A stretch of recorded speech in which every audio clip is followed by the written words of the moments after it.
During China's imperial age, the Chinese generally thought of themselves as exemplifying the qualities of a superior people, most notably in terms of culture, philosophy, and government. The Chinese had long valued things of the mind and believed that the appropriate mode of life was to master the art of living in harmony and happiness. Wealth, in itself, was nothing more than barren metal. Only when material objects acquire utility and serve as a tool for bringing one closer to happiness did these goods attain actual value. State of mind was indeed the kernel of the traditional Chinese view of meaning and purpose. Toiling for the sake of an accumulation of wealth was thought to result in a divorcing of harmony between the subject of volition and the object of production and consumption. Material matters were dismissed as being trivial in the measurement of high culture, as perceived by the traditionally minded. However, these material matters eventually disrupted the flow of Chinese thought and impressed themselves upon the shaken Chinese spirit, culminating in a Western domination of China. The materially minded barbarians were now penetrating Chinese lands and establishing their own beacons of influence. As Western philosophy, scientific advancements, political ideologies, and social theories poured into China, the seeds of change in the Chinese culture were gradually sowed. The Chinese intelligentsia became entranced by an unceasing influx of Western ideas and sought to adopt and practically apply them to China herself. There were many Chinese intellectuals who were deeply inspired by the Western accomplishments, values, civil societies, and democratic social structures. These same intellectuals set in motion a plan for a new and improved China. They sought to formalize and organize their political, social, and cultural aspirations through calls to action. This new culture movement sprouted and flourished in the 1910s and 1920s and aimed for the complete transformation of China out of its old days of weakness and backwardness into a forward-thinking and advanced power on par with technologically advanced and democratic Western nations. Initially coming from a purely iconoclastic direction, their core focus was the total annihilation of the values, traditions, and customs of the past, and their replacement by a wholly new culture based on the Western democratic and scientific values the intellectuals so admired. However, the Chinese intelligentsia's appreciation of Western liberalism and culture came to a crashing halt with the closing of World War I. The end of the war meant reparations and compensation for the victors. However, the actions laid out in the peace treaty ignored the voices and sovereignty of the Chinese, who, in fact, had fought on the side of the victors.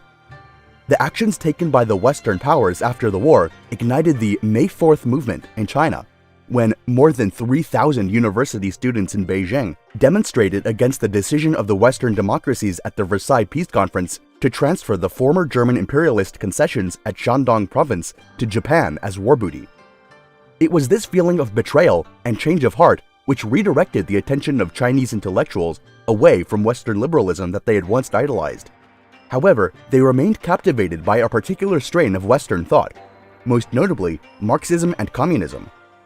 According to Theodore de Bary, Wing-Tsit Chan, and Burton Watson in Sources of Chinese Tradition, after the student movement of May 4, 1919, two currents of thought, ultra-individualistic liberalism and class struggle communism, found their way into Chinese academic circles, and later became widespread in the country. On the whole, Chinese academic circles desired to effect a change in our culture, forgetting that it had certain elements which are immutable. With respect to Western theories, they imitated only their superficial aspects and never sought to understand their true significance in order to improve China's national life. The result was that a large number of our scholars and students adopted the superficialities and non-essentials of Western culture and lost their respect for confidence in our own culture. Intellectuals saw communism as an inviting means by which China could banish its alleged backwardness and inferiority, as they perceived it in relation to the hegemonic powers of the Western world that were sinking their teeth into the once superior Orient and draining the land of its energy and pride. Chinese intellectuals emerged out of a long process of nationalist alienation from traditional Chinese values. So now, the new Marxist intelligentsia grew out of the nationalist disillusionment with the Western bourgeois democratic ideologies. Those same Western powers to which the Chinese intelligentsia looked upon with awe were now vilified as backstabbers, and their bourgeois democratic ideologies were merely facades behind which Western imperialism could cloak its true intentions. Turning away from the allegedly bourgeois thought propagated by Western powers, emboldened Chinese intellectuals and their distraught students turned their attention to Marxism, which provided the Chinese intelligentsia with the path that rejected both the traditions of the Chinese past and Western domination of the Chinese present. The adoption of Marxism by the Chinese intelligentsia may be interpreted as a shocking act of cultural and spiritual self-mutilation. Indeed, these very intellectuals had now ignited a spark which would eventually evolve into a towering conflagration that would bring down the very traditions upon which China had stood for millennia and drastically alter the future course of Chinese history. These intellectuals were no longer authentic representatives of the Chinese spirit. On the contrary, they were cosmopolitans through and through, many of whom were educated at Western universities, tearing themselves from their Chinese roots. Their radical aims were inspired by the unfolding of international events, such as that of the Bolshevik Revolution in Russia.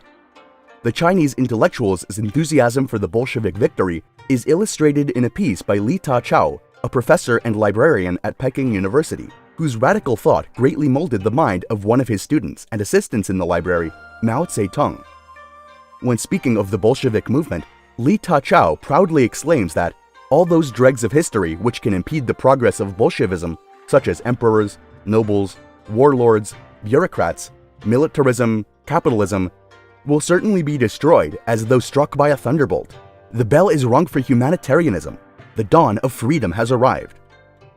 The Chinese intellectuals sought to craft an image of progress in China, paralleling that of the Bolsheviks in Russia, and to strike fear into the hearts of the bourgeois Western imperial powers, as did the Bolsheviks in Russia. These Chinese intellectuals maintained a perspective that divorced them from the destructive forces silently hibernating within their own revolutionary ideas. They embraced the alien doctrine of communism as an answer that would deliver China from the humiliating characterizations imprinted upon her, such as being incapable, disorganized, and backward.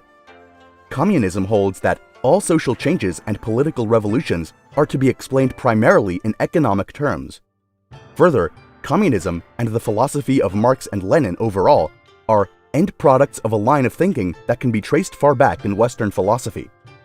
And perhaps most importantly, communism has a tendency to control people by organizing them into large groups, emphasizes material things, and gives importance to economics, makes it far more similar to the philosophy of the West in general than to the traditional thought it has displaced in China.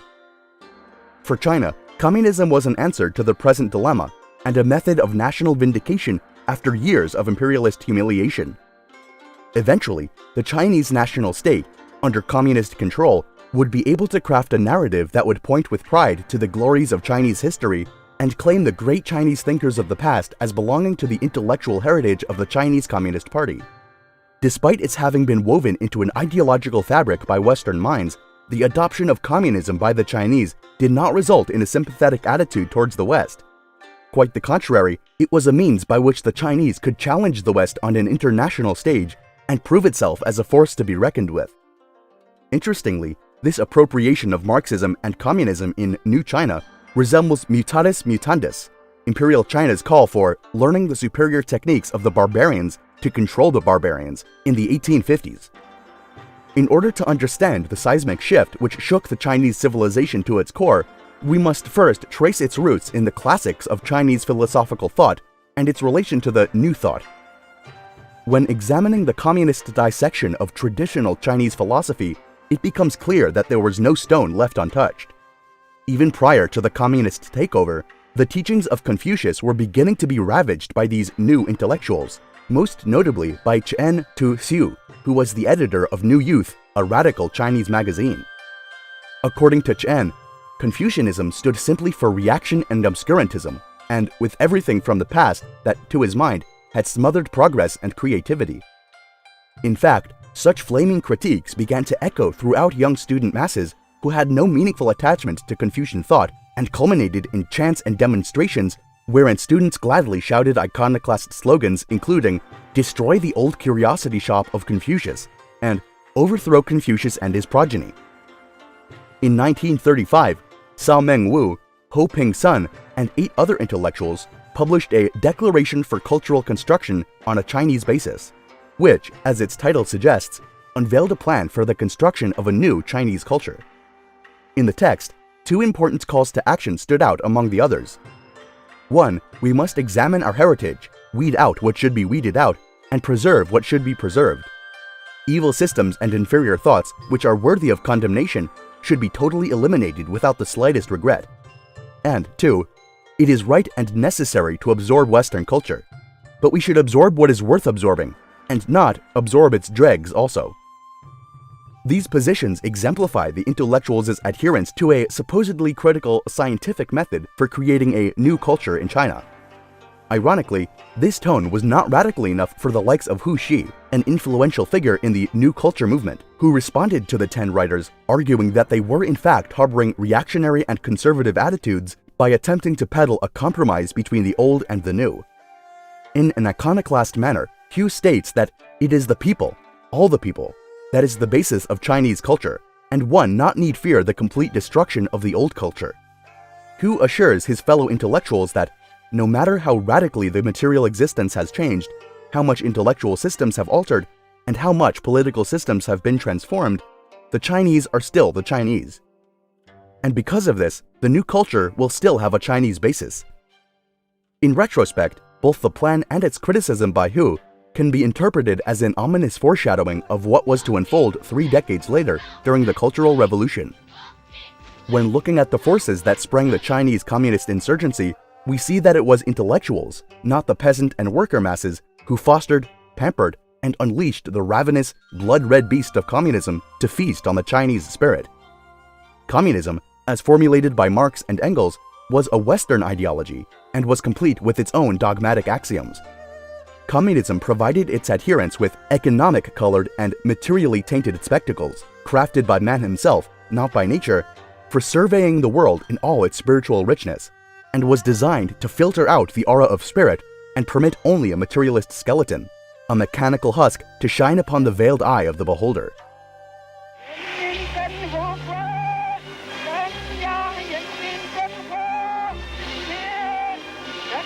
The state of Chinese philosophy in post-1949 China continued to evolve and was becoming nearly synonymous with Mao's own philosophical outlook. Mao's own thought was considerably shaped by the likes of Chinese intellectual figures who had come to represent the calls for radical political, cultural, economic, and social change, such as Chen Duxiu, Li Dazhao, and Hu Xi. Some of Mao's most notable philosophical works include On Practice and On New Democracy, which were published in 1937 and 1940 respectively. In these works, Mao's relationship to traditional Chinese philosophy becomes clear. In the former, the nature of philosophy for New China is defined, and in the latter, the future of Chinese traditional philosophy is virtually decided. Mao's philosophical attitude is rooted in the theory of the unity of knowledge and action. Interestingly, this unity of theory and practice had percolated through the veins of traditional Chinese thought for centuries, and Mao's upholding of this maxim demonstrates that the underlying axiom upon which his revolutionary philosophy stood was not entirely alien to that which had circulated through the minds of traditional Chinese philosophers. In On Practice, Mao illustrates his guiding principle by appealing to an epistemological framework. Discover the truth through practice, and again through practice, verify and develop the truth. Start from perceptual knowledge and actively develop it into rational knowledge. Then, start from rational knowledge and actively guide revolutionary practice to change both the subjective and the objective world. Practice, knowledge, again practice, and again knowledge. This form repeats itself in endless cycles, and with each cycle, the content of practice and knowledge rises to a higher level. Such is the whole of dialectical materialist theory of knowledge, and such is the dialectical materialist theory of the unity of knowing and doing. When examining the substance and footnotes of On Practice, one soon discovers that Mao spills little ink on the significance of knowing and doing in the works of traditional Chinese thinkers like Confucius. On the contrary, traditional Chinese thought is entirely overlooked in the treatise, and is instead made up for by Mao's frequent appeal to non-Chinese intellectuals such as Marx, Engels, Lenin, and Stalin.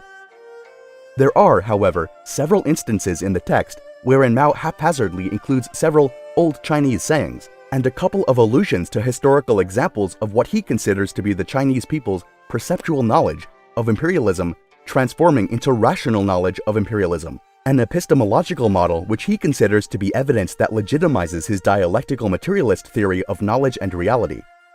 For the first stage, Mao cites the anti-foreign struggles of the Taiping Rebellion and the Boxer Uprising.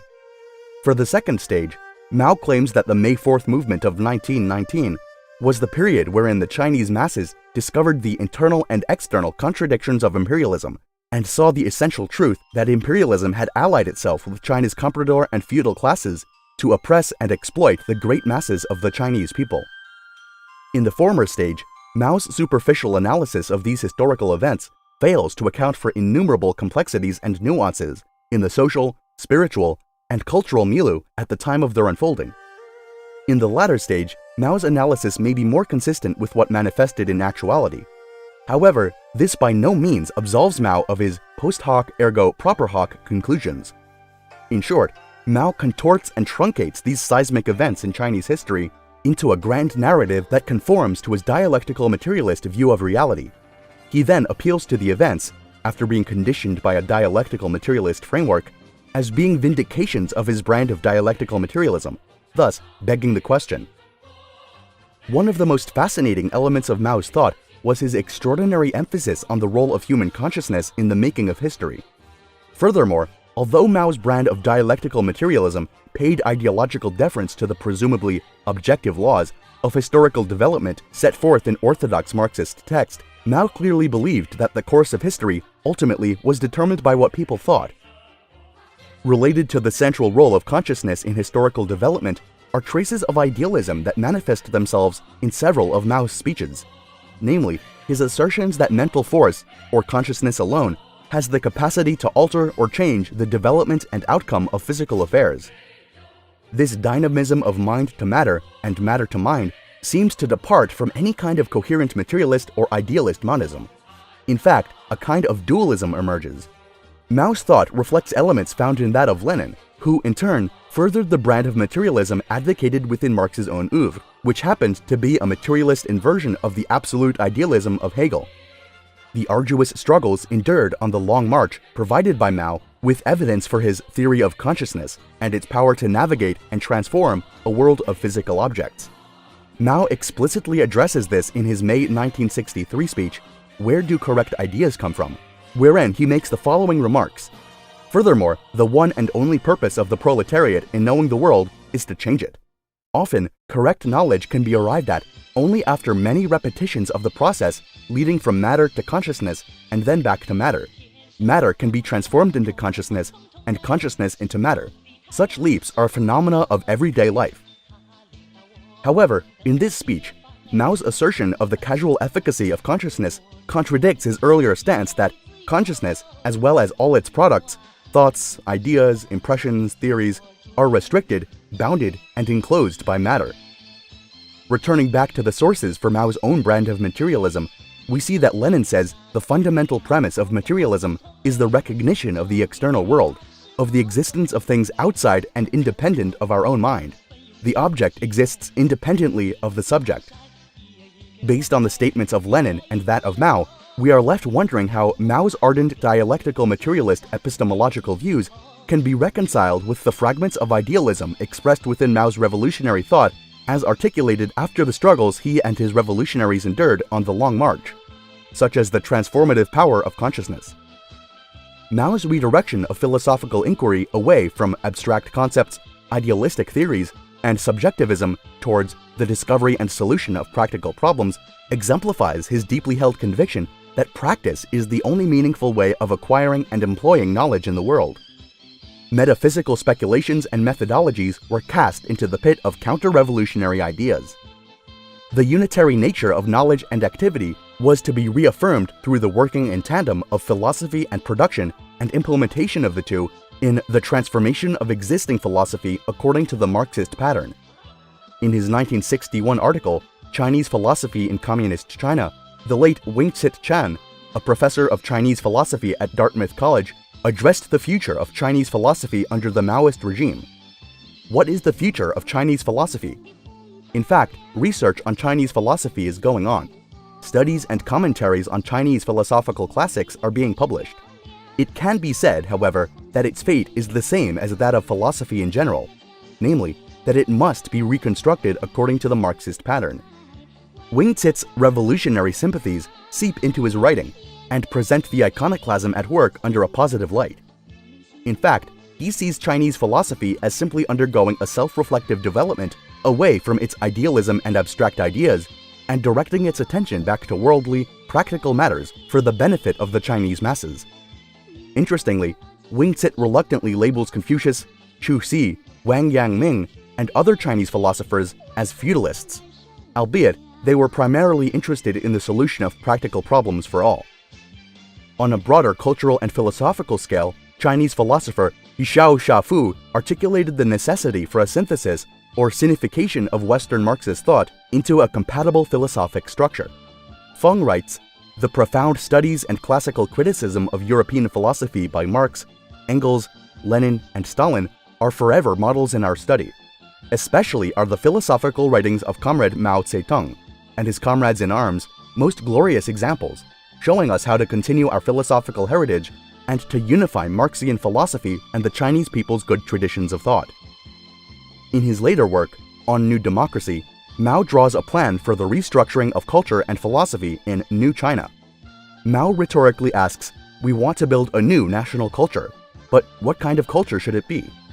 He answers his own question through a Marxist lens and describes a culture as, quote, "a reflection of the politics and economics of a given society," and the former, in turn, has a tremendous influence and effect upon the latter. Economics is the base, and politics the concentrated expression of economics.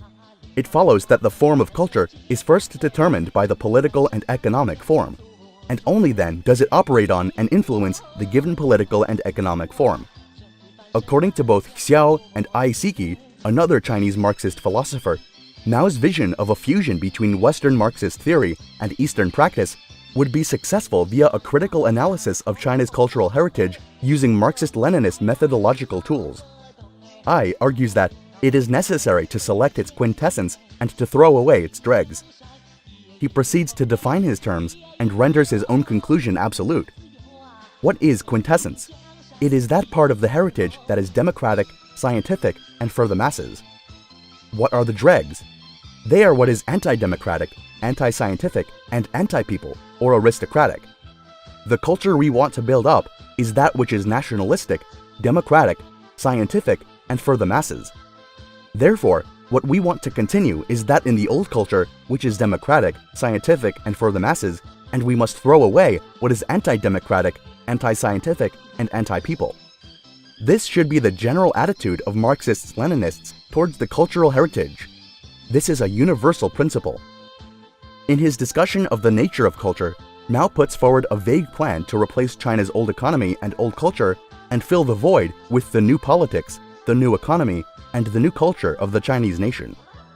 However, Mao's words possess some degree of caution and attempt to clarify what he means when he says that the old culture must be expunged, and this is present in Mao's plan of action for the development of a new culture. Regarding the future of the ancient culture, Mao states that, quote, "To throw away its feudal dross and to absorb its democratic essence are necessary conditions for the development of our new national culture and for the increase of our national self-confidence. But we should never absorb anything and everything uncritically. We must separate all the rotten things of the ancient feudal ruling class from the fine, ancient popular culture that is more or less democratic and revolutionary in character. We must respect our own history and should not cut ourselves adrift from it. However, this respect for history means only giving history a definite place among the sciences, respecting its dialectical development, but not eulogizing the ancient while disparaging the modern or praising any noxious feudal element." Mao's relationship to Confucius is nebulous and is by no means black and white, for it is riddled with contradictions and exhibits varying degrees ranging from sympathy to disdain. Professor Robert Payne, a British writer who had interviewed Mao in 1946, remarked that Mao's own thinking had been profoundly influenced by Confucius, but that Mao had also said, "I hated Confucius from the age of 8. Such brash contempt is not an isolated incident. It is also evidenced in Mao's own writings.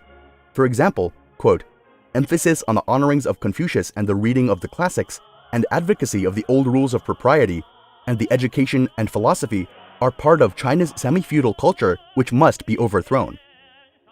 Paradoxically, in 1957, Raya Dunayevskaya, the founder of Marxist humanism in the United States, criticized Mao's relationship to Confucianism in her book, Marxism and Freedom, calling it a perversion. She writes, "So permeated to the marrow of his bones is Mao with Confucianism that it is doubtful that he is even conscious that he is thereby perverting, in toto, the Hegelian Marxian theory of development through contradiction." So much for Mao's hatred of Confucius. To return to Mao's cultural sentiments, we see a hostility to traditional Chinese thought, culture, and customs in a message delivered to French Foreign Minister André Malraux. In that message, Mao states that the thought, culture, and customs which brought China to where we found her in 1949 must disappear, and the thought, customs, and culture of proletarian China, which do not yet exist, must appear. Such a statement would mean that the Confucianism so permeated to the marrow of Mao's bones would have to be shattered as well, because according to Mao's own words, Confucius belongs to China's semi-feudal culture and had to be overthrown. Perhaps the democratic and revolutionary elements hidden within Confucius's teachings could be savaged. Furthermore, we can see that Mao was not one to shy away from absolute truths. In his many writings, Mao explicitly states that dialectical materialism is universally true because it is impossible for anyone to escape from its domain in his practice. Mao also declares Marxism to be a universal truth several times in On New Democracy. Such dogmatic utterances would have been scolded by Confucius, for he was one of the most uncompromising opponents of dogmatism and made no claim to the possession of the ultimate truth. Despite all the calls for cultural iconoclasm, there was a push by the communist elites to retain some semblance of Chinese identity in the communism they were offering to the masses. In fact, it may be said that the Chinese communists were much too intelligent to attempt to abandon China's cultural tradition and alienate the populace. Indispensable mediums, such as theater, plays, and literature, were now vessels of public re-education. All aspects of social life were being crammed into a Marxist construct that served Mao's aims for revolution. Accordingly, these fountains of culture were now the scenes of revolutionary activity. Playwrights were not only writing new plays, but also revisiting and reforming some of the old favorites to make them serve this purpose. It has been reported that some of the ancient literature is being re-edited. Even the results of archaeological excavations are being reinterpreted in Marxist terms. Following this same theme of using the past to shape the present, Liu Shaoqi, who held the title of Vice Chairman of the Communist Party of China and was once the chairman of the People's Republic of China, wrote a famous work titled How to Be a Good Communist, which outlined many of the key ideas that grounded Chinese communist thought. Liu's writing includes fragmented quotes from Confucius, Mencius, and other Chinese philosophers from the past. He does not condemn them, but instead borrows their authority to bolster communist arguments. Furthermore, Liu's peppering of traditional Chinese philosophy into his own work reflects the necessity to maintain some form of stable ground in order to establish some form of continuity in Chinese thinking. This is also present in Mao's own words when he dismissed the notion that an alien culture would come to occupy the place of the old. China has suffered a great deal from the mechanical absorption of foreign material. Similarly, in applying Marxism to China, Chinese communists must fully and properly integrate the universal truth of Marxism with the concrete practice of the Chinese Revolution. Or, in other words, the universal truth of Marxism must be combined with specific national characteristics and acquire a definite national form if it's to be useful, and in no circumstances can it be applied subjectively as a mere formula. Chinese culture should have its own form, its own national form. National in form and new democratic in content. Such is our new culture today. This synthesis was not limited to foreign ideas, but also included the incorporation of materials that could be salvaged from traditional Chinese customs and culture. To make clear the process by which this traditional culture developed, to discard its feudal residue, and to absorb its democratic essence are necessary steps for developing our new national culture and heightening its national self-confidence. This assimilation, however, must never be uncritical. We must carefully distinguish between those completely rotten aspects of the old culture that were linked with the feudal ruling class and the excellent popular culture, which was more or less democratic and revolutionary in character. Such a discrimination was by no means a simple task, especially if China was to maintain some semblance of its heritage. Conclusions. In 1953, Dr. H.G. Creel, a professor of Chinese philosophy at the University of Chicago, began investigating the effects that the communist takeover had on the thinking of the Chinese at large. After 4 years of communist rule, Creel noted that some significant facts are quite clear regarding the contemporaneous state of the Chinese mind. For example, if one examines such pronouncements of Mao Zedong, there is little to indicate that they were written by a Chinese. The framework of thought is Marxist. The very rare illustrations relating to the Chinese culture seem almost self-consciously added, as if to keep the writings from seeming too foreign. Creel speaks of the instruments being utilized by the communist authorities, such as the phenomena of re-education and revolutionary study groups, wherein many persons spend hours every day and many millions spend some time daily studying the works of Marx, Engels, Lenin, Stalin, and Mao Zedong. What is most profound, according to Creel, is the radical transformation of children's attitudes towards their parents. Filial piety had been a central tenet of Chinese thinking. In traditional China, it was unthinkable that a child should give evidence against his or her parents. To do so was in fact a legal offense.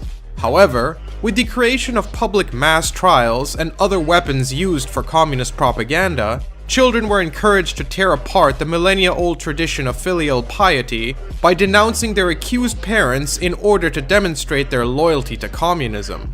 These transitions illustrate a profound altering, nay, seismic undoing of Chinese customs that had been around for millennia, and can be thought of as an outcome of the pernicious nature of Mao's thought and the influx of Marxism and communism into the Orient.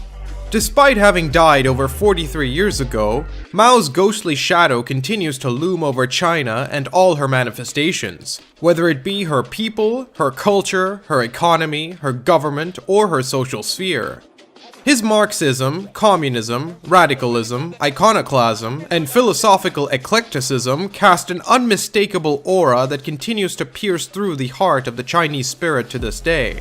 However, by contrast, Mao's own worldview, and his many machinations and utopian designs, lay nascent within the hearts and minds of the radical Chinese intelligentsia that had preceded him. Their collective desire to realize those fantasies was finally actualized by Mao, resulting in a tragic cultural and spiritual calamity that shook the entire Chinese nation and destroyed thousands of years of rich traditions, customs, relics, and ideas belonging to a magnificent people. Eventually, after Mao's death, the foundations he left would be taken in fragments by a later reformer by the name of Deng Xiaoping, who would create the modern Chinese state. In only 30 years, the Chinese government has lifted almost 500 million people out of poverty, the equivalent of the entire population of South America.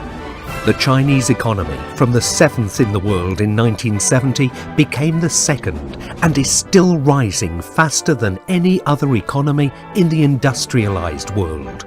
Thanks to the China price, technology goods became affordable beyond the developed world. Its thirst for resources created millions of jobs in dusty corners of the world otherwise long forgotten.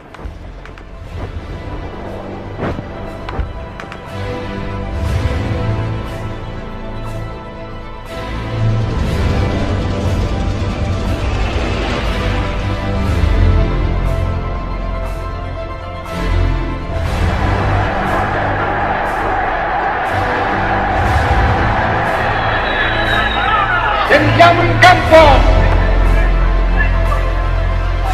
contro le democrazie plutocratiche e reazionarie dell'Occidente. Popolo italiano!